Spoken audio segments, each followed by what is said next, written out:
গঙ্গা নদীর উৎপত্তি ও মাহাত্ম্য নিয়ে বাংলা ভাষায় প্রচলিত একটি জনপ্রিয় কাহিনী হল গঙ্গা দেবীর জন্ম এবং রাজা ভগীরথের তপস্যার মাধ্যমে পৃথিবীতে তার আগমন। এই কাহিনী অনুসারে গঙ্গা ছিলেন হিমালয়ের কন্যা এবং দেবগণের একজন।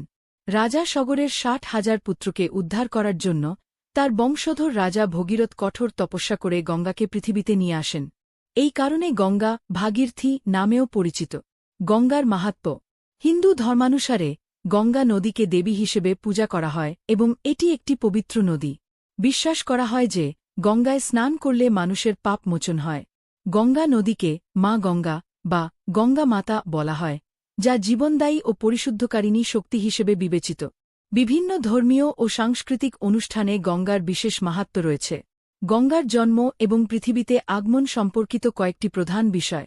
গঙ্গা ছিলেন হিমালয়ের কন্যা এবং ব্রহ্মার পুত্রী।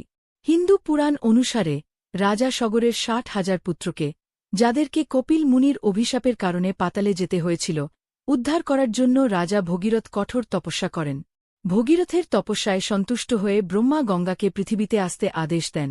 কিন্তু গঙ্গার প্রবল স্রোত পৃথিবীতে ধ্বংসযজ্ঞ ঘটাতে পারে, এই ভেবে শিব গঙ্গাকে তার জটাজালে ধারণ করেন।